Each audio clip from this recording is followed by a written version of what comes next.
கலையாத கல்வியும் குறையாத வயதுமோர் கவடுவாராத நட்பும் கன்றாத வளமையும் குன்றாத இளமையும் கழிவினி இல்லாத உடலும் சலியாத மனமும் அன்பு அகலாத மனைவியும் தவறாத சந்தானமும் தாளாத கீர்த்தியும் மாறாத வார்த்தையும் ஒரு தடைகள் வாராத கொடையும் தொலையாத நிதியமும் கோணாத கோலும் ஒரு துன்பமில்லாத வாழ்வும் துய்யனின் பாதத்தில் அன்பும் உதவி பெரிய தொண்டரொரு கொட்டு கண்டாய் அலையாளி அறுதியிலுமாயனது அங்கேயே ஆதிகடவூரின் வாழ்வே அமுதீசர் ஒரு பாகம் அகலாத சுகபாணி அருள்வாமி அபிராமியே.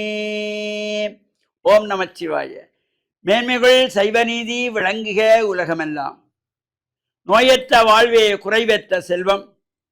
அந்த நோய் நொடி இல்லாத வாழ்வு இந்த உலக மக்கள் எல்லோரும் வாழ வேண்டும் என்று கலியுகத்தின் காந்தமலை ஜோதியாகிய சபரிமலை சுவாமி ஐயப்பனுடைய திருவடிகளை சிறந்தாழ்த்தி டான் தமிழொலி ஓம் தொலைக்காட்சி நேயர்கள் அனைவருக்கும் சர்வதேச இந்து மத குறிப்பீடம் அகில இலங்கை சபரிமலை ஸ்ரீ சாஸ்தாவிடத்தின் சார்பில் இனிய வணக்கங்களும் நல்லாசிகளும். என்றும் மங்களகரமான விஸ்வாவசு வருஷம் மாசி மாதம் 24ஆம் நாள் 8/3/2024 ஞாயிற்றுக்கிழமை. இன்று மலர்ந்திருக்கின்ற இன்றைய பொழுதும் நம் எல்லோருடைய வாழ்விலும் எல்லா விதமான சிறப்புகளும் வெற்றிகளும் கிடைக்க வேண்டும் என்று இறைவனை பிரார்த்தித்து இஷ்ட தெய்வங்கள் குலதெய்வங்களை வழிபாடு செய்து பெற்றோர்கள் பெரியோர்கள் குருவானவர்கள் நமக்கு வித்தைகளை கற்றுக் கொடுத்த ஆசிரியர்கள் அவர்களுடைய அன்பையும் ஆசியையும் பெறுகின்ற பொழுது எந்த நாளுமே நமக்கு நல்ல நாளாக அமைந்துவிடும். இன்று பானு வாரம் என்று போற்றுகின்ற ஞாயிற்றுக்கிழமை. அதிகாலையிலே சூரிய பகவானை வழிபாடு செய்வதற்கு அந்த பிரத்யக்ஷ தெய்வம் என்று சொல்லப்படுகின்ற சூரியன் உதிக்கின்ற பொழுது சூரிய நமஸ்காரம் செய்தால் நரம்பு மண்டலங்களுக்கு நல்ல வலுவை தரக்கூடியது. இந்த அதிகாலையில் சூரியனை நமஸ்காரம் செய்கின்றவர்களுக்கு கண்களிலே ஏற்படுகின்ற கோளாறுகள் எல்லாம் நீங்கிவிடும். எலும்பு சம்பந்தமான வியாதிகள் நீங்கிவிடும். அதனால தான் நம் முன்னோர்கள் இந்த சூரிய நமஸ்காரம் என்று செய்து கொள்வார்கள். அந்த சூரிய நமஸ்காரம் என்பது உதிக்கின்ற பொழுது செய்யப்பட வேண்டும். இந்த சூரிய நமஸ்காரம் செய்யணுன்றதுக்காக காலையில் 10 மணிக்கு எழும்பி சூரியனை பார்த்து கும்பிட்டு பலன் கிடைக்காது. சூரியன் உதிக்கின்ற பொழுது அந்த காலை வேளையிலே அந்த சூரியனை சுற்றி வட்ட வடிவமாக ஒரு சிகப்பு நிறத்திலே கதிர்கள் தோன்றும். அவை இந்த உடம்பிலே படுகின்ற பொழுது நரம்பு சம்பந்தமான நோய்கள், எலும்பு சம்பந்தமான நோய்கள், தோல் சம்பந்தமான நோய்கள் இவையெல்லாம் விலகக்கூடிய சக்தி உண்டு என்பதை முன்னோர்கள் கண்டு இந்த காலையிலே சூரிய நமஸ்காரம் செய்தார்கள். இது இப்போ பிள்ளைகள் காலையில் சூரிய நமஸ்காரம் செய்கிறதுக்கு எழும்புறதுக்கே ரொம்ப கஷ்டமாக இருக்கும். எனவே இந்த காலை சூரிய நமஸ்காரம் வாழ்வில் உயர்வுகளை தரக்கூடியது. ஏனைய நாட்களில் நமக்கு கஷ்டமாக இருந்தாலும் இந்த ஞாயிற்றுக்கிழமை விடுமுறை நாளிலாவது நாம் அதிகாலையிலே எழுந்து சூரிய தரிசனம் செய்தால் சூரிய பகவானுடைய அந்த பட்ட வடிவத்திலான கதிர்கள் காலையிலே உதிக்கின்ற பொழுது உடம்பிலே பட வேண்டும். இதைத்தான் அபிராமி பட்டர் அபிராமி அந்தாதி என்கின்ற 100 பாடலை ஏற்றுகின்ற பொழுது அவருடைய முதல் பாடலை அழகாக குறிப்பிட்டிருப்பார். உதிக்கின்ற செங்கதிர் உச்சி திலகம் உணர்விடையோர் மதிக்கின்ற மாணிக்கம் மாதிளம் போதின் மலர்கமலை துதிக்கின்ற மின்கொடி மென்கடி குங்கும தோயம் என்ன விதிக்கின்ற மேனி அபிராமி உந்தன் விழித்துணையே. இந்த உதிக்கின்ற செங்கதிர் சூரியன் உதிக்கின்ற பொழுது ஆகாயத்திலே சூரியனை சுற்றி வட்ட வடிவத்திலே சிகப்பு நிறத்திலே கதிர்கள் தோன்றும். அதனால தான் இந்த முன்னைய காலத்திலே எல்லாம் தாய்மார்கள் இந்த பிறந்த குழந்தைகளை அதிகாலையிலே வெறுந்தரையிலே எண்ணெய் பூசி கிடத்தி விடுவார்கள். அந்த சூரியனுடைய ஒளி பட வேண்டும், அந்த இள வெயில் பட வேண்டும் என்கிறதுக்காக. இப்போ அதெல்லாம் இப்போத்தைய தாய்மார்களுக்கு அதெல்லாம் தெரியாது. அதெல்லாம் அப்படி செய்கிற வழக்கமே இல்லாமல் போய்விட்டது. வீட்டிலே பெரியவர்கள் இருந்தால் அதை சொல்லி செய்வித்துக் கொள்வார்கள். தவிர மற்றபடிக்கு இவையெல்லாம் மறிவு வந்து விட்டது. இந்த அதிகாலையிலே எண்ணெய் தேய்த்து குழந்தைகளை வெறுந்தரையிலே கிடத்தி விட்டால் அந்த சூரியனுடைய ஒளிப்பட வேண்டும். அப்பொழுது அந்த குழந்தைகளுக்கு நரம்பு சம்பந்தமான நோய்கள் அல்லது எலும்பு சம்பந்தமான வளர்ச்சிகள் இவைக்கெல்லாம் நல்ல சக்தியை கொடுக்கக்கூடியது என்கிறதுனாலே தான் அந்த சூரியனுடைய ஒளிபட வைத்தார்கள். இவ்வாறு சிறப்போடு கூடியதாகும். இன்றைய தினம் அகில இலங்கை சபரிமலை சாஸ்தாவிடம் சர்வதேச இந்து மத குருவிடம் இணைந்து நடத்துகின்ற 45வது ஆண்டு ஆன்மீக பெருவிழாக்கான ஏற்பாடு செய்யப்பட்டிருந்தது. தவிர்க்க முடியாத காரணம், நாட்டில் அசாதாரண சூழ்நிலை, பெட்ரோல் தட்டுப்பாடு, வாகனங்களிலே செல்வதற்கு சிரமம், போக்குவரத்துக்கு சிரமங்கள், வெளிநாட்டிலிருந்து வருகின்றவர்களுக்கு விமான போக்குவரத்துகள் தடங்களாயிருக்கிறது.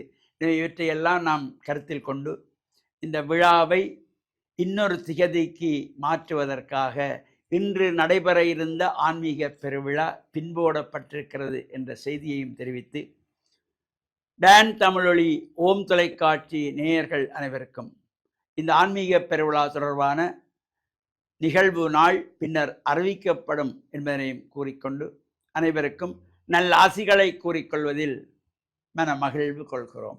சர்வே ஜனாஹாம் சுகினோ பவந்து சமஸ்தசன் மங்களானி சந்து சுபம்.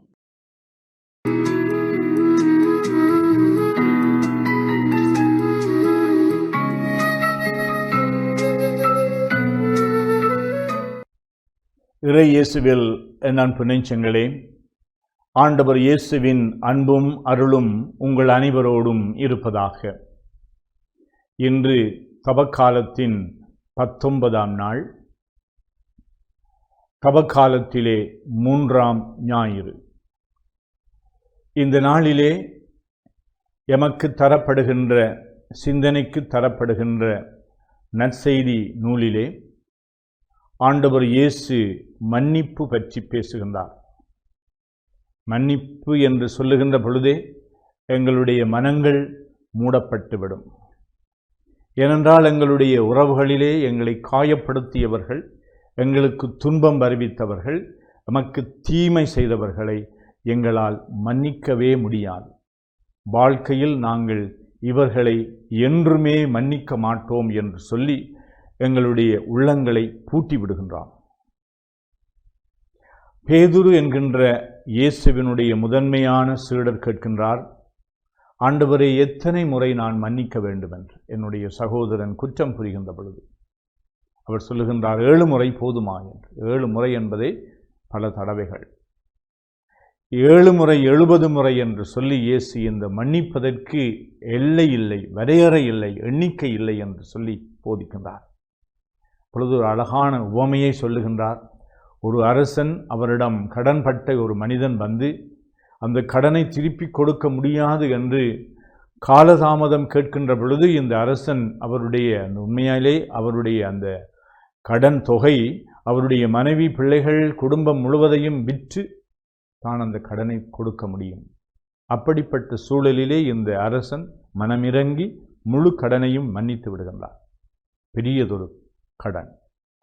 இந்த மனிதன் சென்று தன்னுடைய சகோதரனை சந்திக்கின்ற பொழுது அவனுக்கு ஒரு நாள் கூலி, அவ்வளவு ஒரு சிறிய, ஒரு நாணயம் என்று சொல்லுகின்ற அளவிற்கான ஒரு சிறிய கடனை அவனால் தீர்க்க முடியாத பொழுது இந்த மன்னிக்கப்பட்ட மனிதன் தன்னுடைய சகோதரனை தண்டிக்கின்றான். கழுத்தை பிடித்து நெருக்குகின்றான். என்னுடைய கடனை தா என்று. அவன் தன்னுடைய கடன் மன்னிக்கப்பட்டதென்ற அந்த மகிழ்ச்சியிலே இவனை உண்மையாகவே மன்னித்திருக்க வேண்டும். ஆனால் அவனுடைய அந்த மனம் கடினமாகின்றபடியினாலே, பேராசை பிடித்தவனால், தற்கலம் கொண்டவனாலே இருக்கின்றபடியினாலே இவரை மன்னிக்க முடியாமல் போகின்ற பொழுது அதை பார்த்து கொண்டிருக்கின்றவர்கள் நம்ப முடியாமல் ஓடி வந்து இந்த அரசனிடம் முறையிடுகின்றார்கள். அப்பொழுது இந்த அரசன் இவனை தண்டிக்கின்றான். நான் உனக்கு இவ்வளவு தாராள மனதோடு உன்னை மன்னிக்கின்றேன். உன்னுடைய சகோதரனுடைய ஒரு சிறிய தொகையை, அந்த கடன் தொகையை நீ மன்னித்து அவனுக்கு விடுதலை கொடுக்க முடியாமல் உன்னுடைய மனம் கடினமாக இருக்கின்றதே என்று சொல்லி அவரை அந்த அரசன் அவருக்கு தண்டனை வழங்குகின்றார். இப்படி எங்களுடைய வாழ்க்கையிலே எங்களை எத்தனையோ பேர் மன்னிக்கின்றார்கள். எங்களுடைய பெற்றோர்கள் மீண்டும் மீண்டும் மன்னிக்கின்றார்கள். எங்களுடைய குடும்ப வாழ்க்கையிலே ஒருவர் மற்றவரை எவ்வளவு தூரம் மன்னிக்கின்றார்கள். நாங்கள் மன்னிப்பு பெற்றவர்களாக இருக்கின்றோம். நாங்கள் பலராலும் மன்னிக்கப்படவில்லை என்றால் எங்களால் வாழ முடியாது. நாங்கள் தனிமைப்படுத்தப்பட்டு விட்டிருப்போம். எத்தனையோ பேர் எங்களுடைய வாழ்வுக்கு அவர்கள் நன்மை செய்திருக்கின்றார்கள். மன்னிப்பதனூடாக, எங்களை ஏற்றுக்கொள்வதனூடாக, எங்களை புரிந்து கொள்வதனூடாக. இருப்பினும் அத்தகைய அந்த நிலையிலே இருக்கின்ற நாம் ஏனையவர்களை மன்னிப்பதற்கு நாங்கள் மறுக்கின்றோம். இந்த தவ காலத்திலே நாங்கள் செய்ய வேண்டிய மிக பெரிய தவம் என்னவென்றால், உணவை நாங்கள் கைவிடுவது அல்லது உடல் ரீதியாக வருத்தங்களை நாங்கள் தாங்கிக் கொள்வது, இப்படியெல்லாம் தவம் இருக்கலாம். ஆனால் மன்னிப்பதனால் நாங்கள் செய்கின்ற தவம் இறைவனுக்கு உகந்த ஒரு நற்செயலாக இருக்கும். எனவே நாங்கள் புறப்படுவோம். மற்றவர்கள் எங்களை எப்படி நடத்தினாலும் நாங்கள் அவர்களை முதலாக மனதார நாங்கள் மன்னிப்போம். இறைவனுடைய சன்னிதானத்திலே இருந்து எங்களை ஆராய்கின்ற பொழுது நாங்கள் யாரை மன்னிக்க வேண்டும், எத்தகைய ரீதியாக நாங்கள் மன்னிப்பை கோர வேண்டும், எங்களை தாழ்த்த வேண்டும், எங்களுடைய பிடிவாதத்தை கைவிட வேண்டும், நாங்கள் மற்றவர்களை புரிந்து கொள்வதனூடாக, அவர்களை ஏற்றுக்கொள்வதனூடாக, அவர்கள் செய்த தவறு இல்லை என்பதன்றல்ல, அந்த தவற்றையும் கடந்து என்னை மற்றவர்கள் மன்னிக்கின்றார்கள், அதே போன்று நானும் மன்னிக்க புறப்படுகின்ற பொழுது என்னுடைய உள்ளத்திலே ஒரு புதிய விடியல் உருவாகின்றது. என்னுடைய உள்ளத்திலே ஆறுதல் கிடைக்கின்றது. என்னுடைய உள்ளத்தை குடைந்து கொண்டிருக்கின்ற அந்த உணர்வுகள் எல்லாம் அற்றுப்போகின்றன. என்னுடைய உள்ளம் தூய்மையாக மாறுகின்றது. அதனால் இறைவனுடைய அருள் என்னுடைய உள்ளத்திற்கு கிடைக்கின்றது. நான் நிம்மதியாக தூங்கக்கூடியதாக இருக்கின்றது. நான் உண்மையிலேயே ஒரு மாமனிதனாக, நல்ல மனிதனாக வாழ்வதற்கு என்னுடைய வாழ்க்கையிலே புதிய அத்தியாயம் ஒன்று பிறக்கின்றது. மன்னித்து நாங்கள் இறைவனுடைய சாயலை எங்களிலே தாங்கிக் கொள்வோமாக. ஆமென்.